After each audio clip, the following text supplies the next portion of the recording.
Welcome everybody, welcome to the channel. Now this is part 2, if I can call it part 2, of outside exterior painting.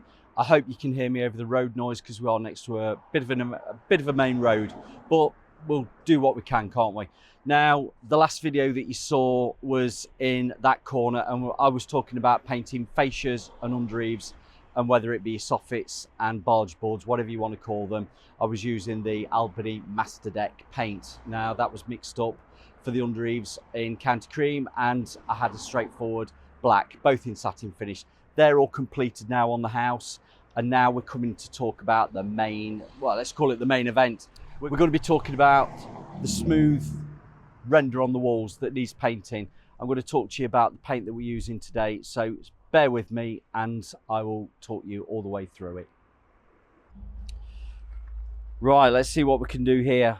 I said before, I'm using the Andura paint. Now, this has been supplied from Paul at Andura to try out because he knew I was actually going to be doing some outside painting at my own house. And he said, Phil, you've got to try our paint. Now, this is the MasonryGard. It is a water-based, let's just make it quite simple to everybody. It's a water-based masonry paint. Clearly, you're going to wash your equipment out with water. It is one of these paints that is, it's got a little bit of elasticity. Look, I can't even say that word, elasticity, that it will bridge slight cracks in your wall and give it a fighting chance to hold those cracks off. Now, I said in the last video, and I will show you in a moment, I have historic cracks on the side of my house that I don't expect anything to bridge, but I will do what I possibly can to try and disguise them.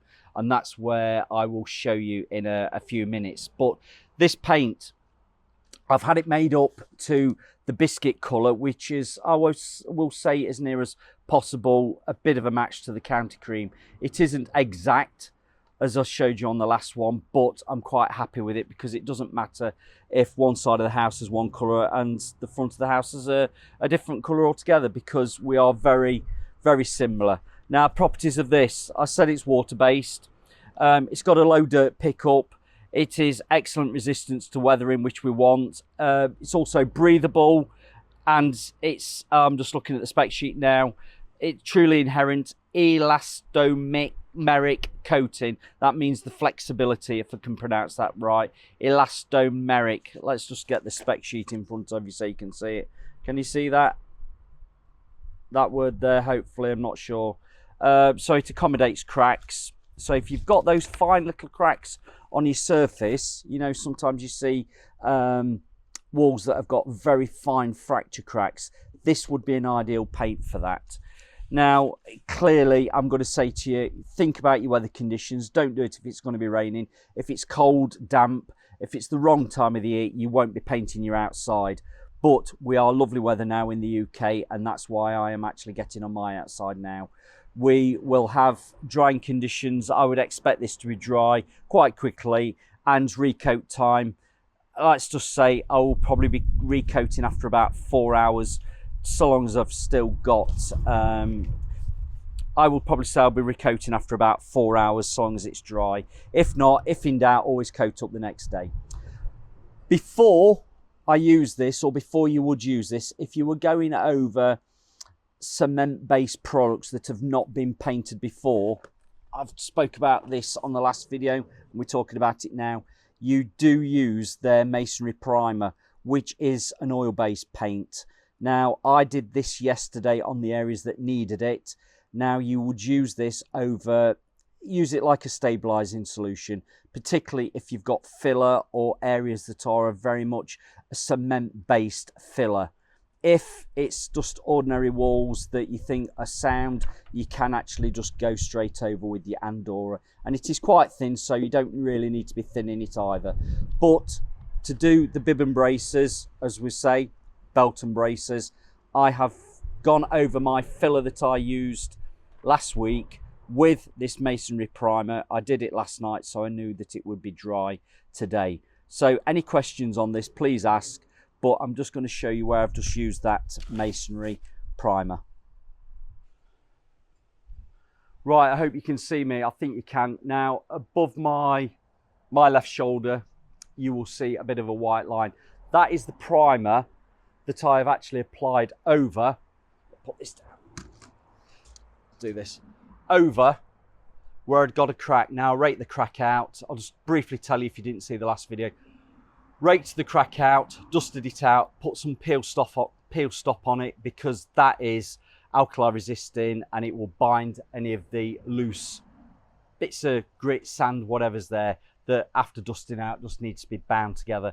I use the Prestonet filler that had got those little slight fibres in it. Please watch that previous video. I explain about the fillers in that one. But what I did 3 lots of filler. I made sure that that filler was all dry, and then light sand over, and then I've coated it up quite easily with, I'll just go down here.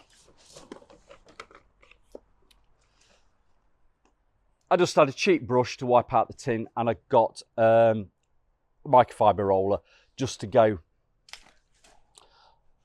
Can you see? Oh, the camera tracking's too good. Just to roll out the primer over those areas. That is all now dry.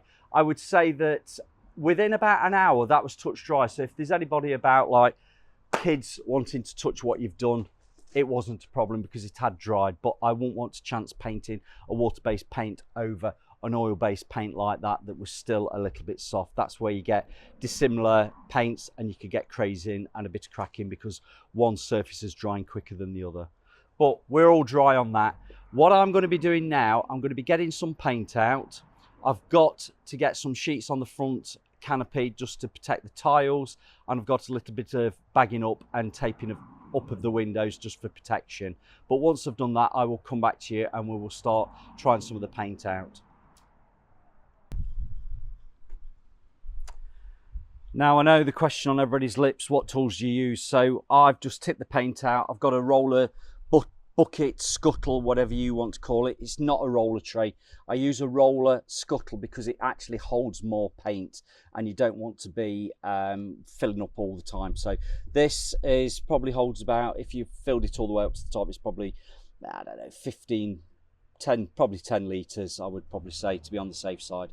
But we've got that. We've got the roller scuttle stroke, what I call a bucket, filled up.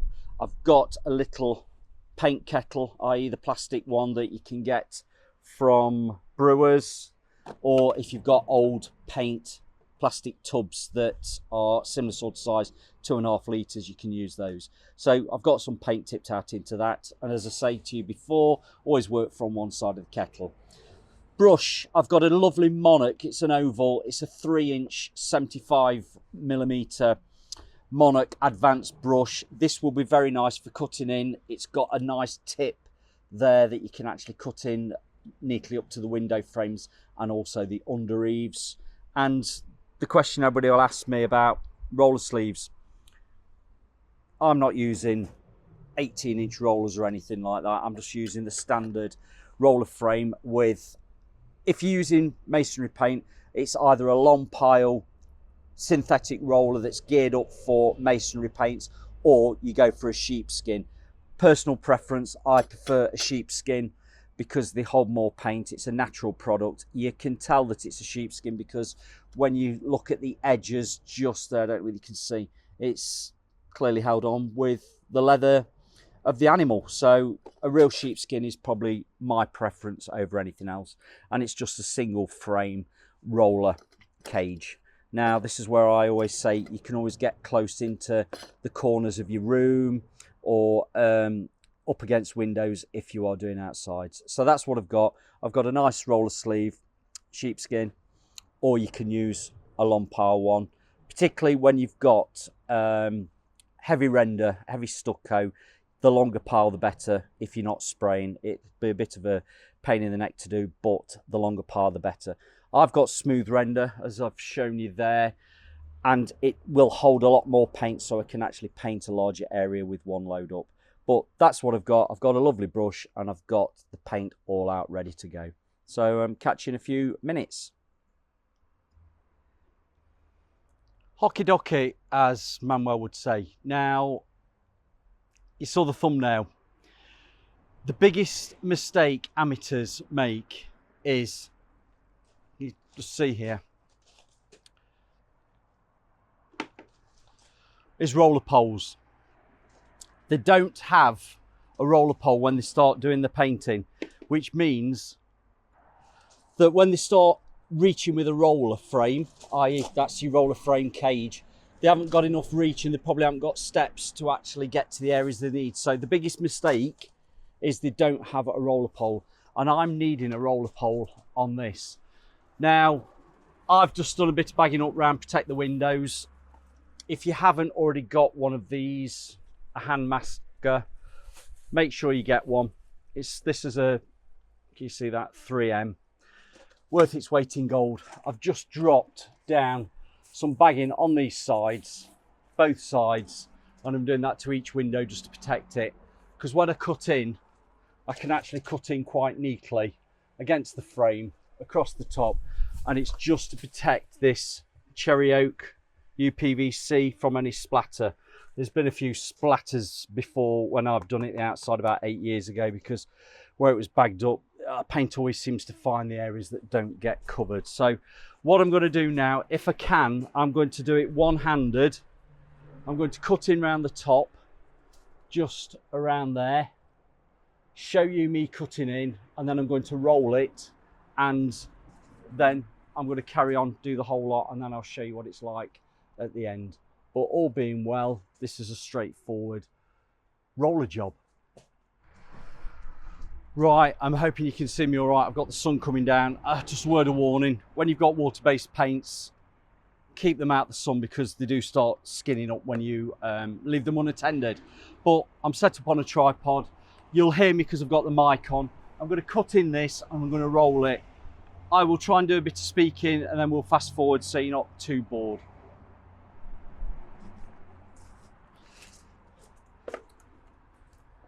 We've got that lovely 3-inch monarch.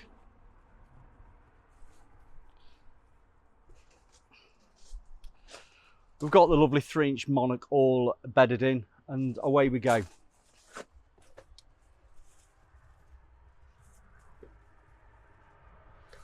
I'm just cutting in around the top, keeping the flow going, close as you possibly can to where I went onto the wall with that master deck. Make sure you load your brush up, make sure you've got plenty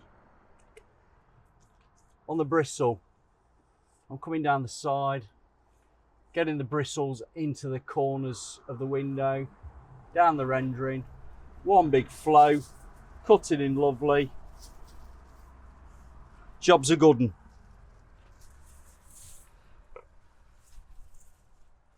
Cutting in really neat. Tips of the bristles give you the line. Let's not overthink it, everybody.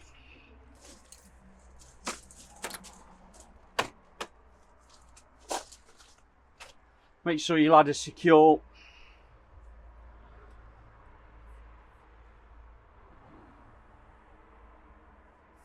I have to say, this is a very nice paint to apply.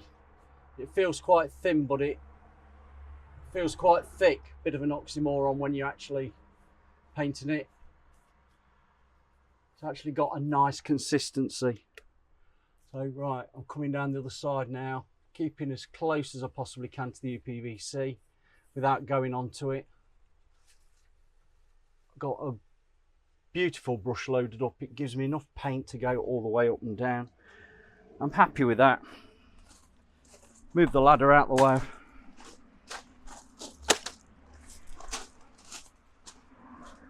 Just putting the ladder on the floor.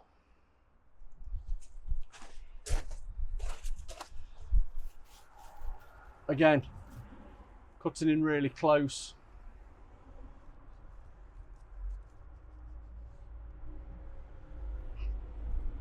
And this will have 2 coats, so don't be worried if you do miss a little bit. When it dries, you'll be able to see if you've missed areas. It looks actually a very similar colour to what's already on, but when it dries out, it dries deeper. And that's one of the things with water-based paints. They seem to go on quite light coloured, but once they start drying out, they go darker. Whereas your oil-based paints, have got a tendency to go on darker and then dry slightly lighter. Not every colour, but a lot of them.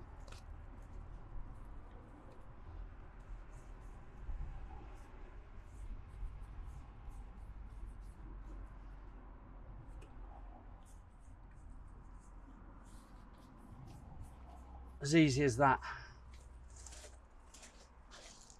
Put that down.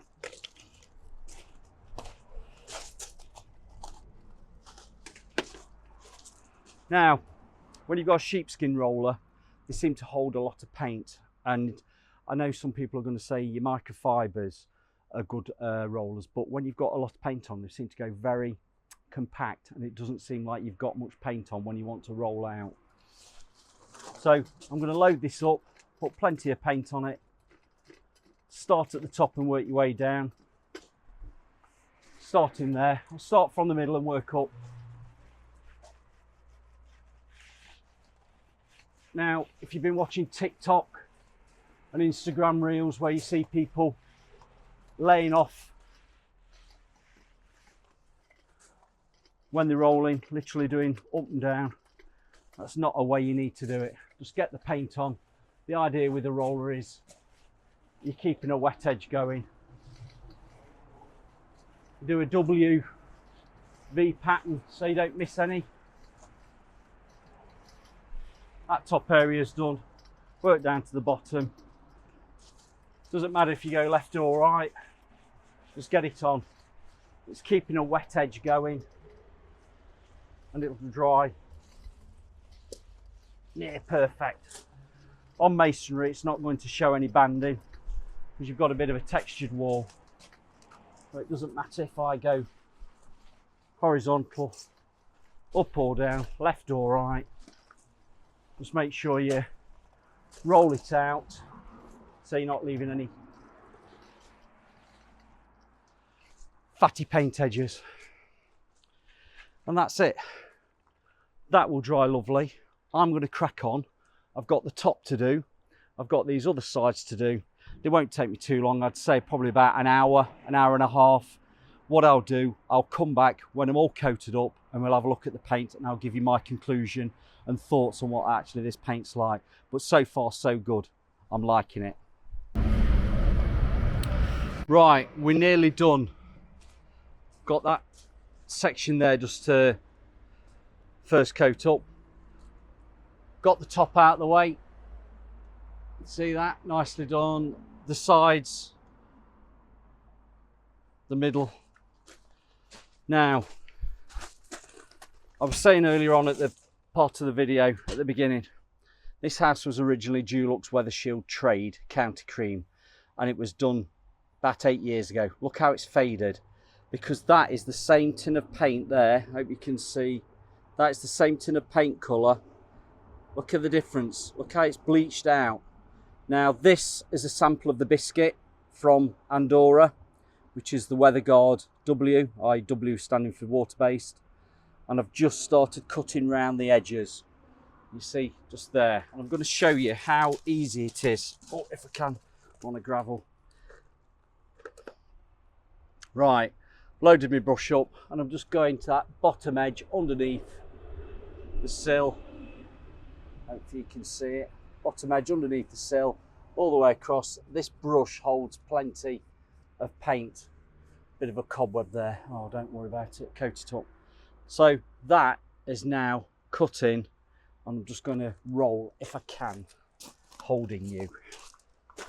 So there's my roller bucket. As I said earlier, it's skinning up slightly because of the sun. Plenty on there. I'm doing it one-handed, sorry. Just rolling enough on to get the excess there. I can then use it as, you can see me with my shadow. Let's move this way, that's better. Coming sideways. And that's how we are. And can you see the difference in colour from what was on before to what I'm putting on now? Very much a different, let's call it a tone, but I'm actually quite liking it. So let me finish, see you later. Okie dokie, I'm back. Now, I've got to admit, I probably didn't wait 4 hours for recoating. I've actually got my second coat on because the sun was coming down. It's actually dried it on this south facing side of the house quite quickly. So after I spoke to you last, I went and had a drink and started coating up. Now, I don't want to say a social experiment, but one of the properties of this paint, let's do it like that. One of the properties of this paint is the touching up capability, shall I say. It's supposed to touch up really well. So what I did, I actually started doing all the cutting in and then went back to roll. Now this sections, and I'll show you in a minute, it's behind you on the camera. This sections that what I was doing, I was cutting in and then rolling it so we weren't getting any picture framing. Not that I was expecting picture framing on an outside, but what I thought I'd do is actually cut the whole lot in, all the top section, and then roll it and see how it blended. Let's call it blended. I have to say, the instructions are right. Touching up capabilities were very surprising. I'm going to say very surprising, because where I'd cut in, it dried off and it blended in with that first coat. So when I came with the roller and blended in from the roller coat to the cutting in coat, it dried and I couldn't even see where I'd been. So the touching up capabilities are there. I want to be honest. This thing's, let's look at some negatives that I've picked up on just what I've done here, because this is the conclusion of what I'm thinking this paint is. I've done one side of the house. I like it. There's a couple of negatives. Shock horror. Phil's found a couple of negatives. Let's start with the basic one. Right. I've mentioned this before when I've spoke about Hanford and Green's tin of paints. Right. This lid handle is a nightmare. It's so easy to catch and pull that handle out of the little hole there. I don't know whether you can see it. Whether it's one side or the other, it comes out dead easy. And you're going to say, Phil, if that's the only negative you've got, we're doing well. We are doing well. The other negative, and I will show you when I go round what I mean, is the finish of this paint is actually quite a matte finish, which is good because matte paints don't show things up that are critical. If you've got a gloss surface, it is more likely to show highlighted defects. On a matte finish, it doesn't. But what I did notice is I did the first lot of painting, and where the ladder bracket or ladder stay, depending on what you call it, was touching the wall, it was leaving a bit of a mark. To be expected with the aluminium of the metalwork touching it. And I thought that'll cover, and it did, because the opacity of the paint does cover things like that. Where I was a little bit disappointed, or disappointed is probably the wrong word, but where my hands had touched the aluminium of the ladder, making my hands dirty, if I touched that wall, like to support myself or just to reach a little bit further, it was leaving a mark on the wall. I know you say you'd expect that on a lot of paints. I know I would do, but I was quite surprised how easily touching it marked it with dirty hands. Now it's supposed to be a dirt resistant paint, i.e. probably when it rains it'll wash any dirt off, and I'm hoping that's the case. But all in all, they're probably the only negatives that I can see so far, which we're doing quite well. So if I can conclude that I've only got 2 negatives like that, the handle on the tin of paint comes off quite easily, and touching it marks it, i.e. with dirty hands, which we know a lot of paints would do, I think we've done quite well. The plus side of this paint, the coating up, it brushed really nicely. It rolled really nicely. And as I say, the blending out between cutting in and actually rolling into it, it was a dream. Now, this paint, I've said it before and I'll say it again, is one of those paints we all should try. But unless you're buying it online or buying it direct, you're not going to go into a local painting and decorating merchant and just pick up a tin of paint to try. And I would say that is probably the real gripe, not a negative, the real gripe, because it is such a good paint. I would say more people need to try it. And unfortunately, unless it's on the shelf in a shop, unless you know about it, or unless you've watched this video and think, I've got time to order this and actually get it on a next day delivery, I think a lot of people are missing out because they don't know about this paint. And that will probably be one of my, let's call that one of the negatives. It's a good paint that nobody knows about, or you do know about it but are reluctant to try it because you've got to order it. And some people are shouting at the screen now and saying, Phil, but we order our paint online anyway, and if you do, give this a try. It's dead easy to pick up the phone, isn't it, or go online and order it. I'm really impressed with it. The colour is spot on. I have to say it's spot on. It's not spot on to what I've used previously, which is Counter Cream, and this is the original tin from way back when. Now this says a 15-year, up to 15-year, oh, where does it say? Durable for up to 15 years. And I have to say, this on my house has been on the last 8. The only downside of this is the light fastness, colour fastness, how it's actually bleached out. Hence why I'm now coming to redo it after 8 years. So yeah, we all know Dulux Weather Shield's really good. But do you know what? I've found a paint that I actually really like. Application wise, it's spot on. What I'm actually going to be interested to see for long term is how it performs over those slight cracks. Now, I'd got some little fine cracks around the windowsills, around the windows, just what you'd expect on masonry render. It's bridged those for now. Will they come back? I don't know.